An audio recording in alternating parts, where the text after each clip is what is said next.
ધાંગધ્રા નગરપાલિકા ખાતે જન સુવિધા કેન્દ્રનું સીટીસી વિકાસ સેન્ટરનું ઈ-લોકાર્પણ મુખ્યમંત્રી ભૂપેન્દ્રભાઈ પટેલના વરદ હસ્તે કરવામાં આવ્યું। ભાજપાના વરિષ્ઠ આગેવાનો સહિત ઉપસ્થિત રહ્યા। ગુજરાત સરકાર દ્વારા લોકોના વિવિધ સુવિધાલક્ષી પ્રશ્નોનું તાત્કાલિક ધોરણે નિવારણ લાવવા માટે સમગ્ર ગુજરાત રાજ્યમાં સુશાસન દિવસની ઉજવણી કરવામાં આવી રહી છે। ત્યારે સુરેન્દ્રનગર જિલ્લાના ધાંગધ્રા શહેરની નગરપાલિકા ખાતે શહેરી વિકાસ અને શહેરી ગૃહ નિર્માણ વિભાગના નવનિર્મિત વિવિધ સુવિધાઓ માટે જન સુવિધા કેન્દ્રની સીટીસી વિકાસ સેન્ટરનું ઈ-લોકાર્પણ મુખ્યમંત્રી ભૂપેન્દ્રભાઈ પટેલના વરદ હસ્તે કરવામાં આવ્યું। કાર્યક્રમમાં પૂર્વ કેબિનેટ મંત્રી શ્રી આઈ.કે. જાડેજા, નગરપાલિકા પ્રમુખ કુલદીપસિંહ ઝાલા, ભારતીય જનતા પાર્ટીના હોદ્દેદારો, કાર્યકરો સહિત શહેરીજનો ઉપસ્થિત રહ્યા હતા। ધાંગધ્રા નગરપાલિકા દ્વારા ગુજરાત રાજ્યના માનનીય મુખ્યમંત્રી શ્રી ભૂપેન્દ્રભાઈ પટેલે સમગ્ર ગુજરાતમાં આજે સુશાસનના દિવસે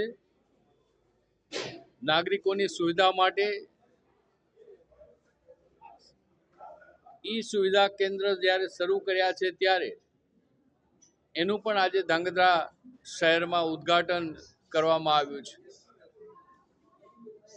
સ્વર્ગસ્થ વડાપ્રધાન માનનીય શ્રી અટલ બિહારી વાજપેયીજીનો 100મી જન્મ જયંતિ રહેલી છે।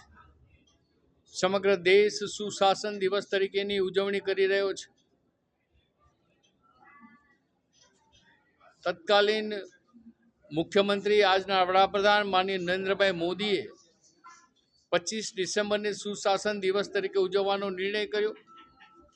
ગુજરાતના મુખ્યમંત્રી તરીકે સુશાસનના અનેકવિધ નિર્ણયો માનનીય નરેન્દ્રભાઈ મોદીએ કર્યા અને દેશમાં કેન્દ્રમાં માનનીય શ્રી નરેન્દ્રભાઈ મોદીએ વડાપ્રધાન તરીકે સુશાસનના અનેકવિધ નિર્ણયો જ્યારે કર્યા છે ત્યારે આજના સુશાસનના દિવસે રાજ્યના મુખ્યમંત્રી માનનીય શ્રી ભૂપેન્દ્રભાઈ પટેલે અનેકવિધ યોજનાઓ આજે શુભ શરૂઆત કરાવી છે।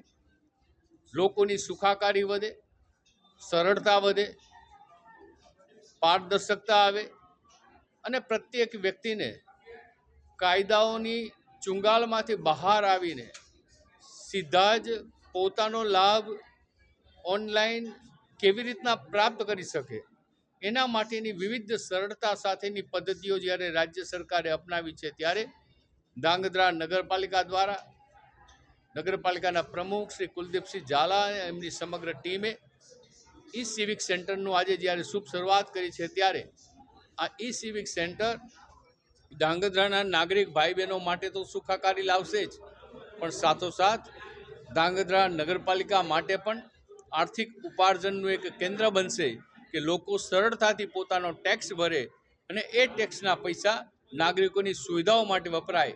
આવી વ્યવસ્થાઓ સાથે માનનીય મુખ્યમંત્રી શ્રી ભૂપેન્દ્રભાઈ પટેલે આજે રાજ્યના ઈ સિવિક સેન્ટરનું લોકાર્પણ કર્યું છે। આજના દિવસે ધાંગધ્રાના શહેરીજનો, પદાધિકારીઓ અને અધિકારી કર્મચારીઓને અનેક શુભેચ્છાઓ, શુભકામનાઓ પાઠવું છું।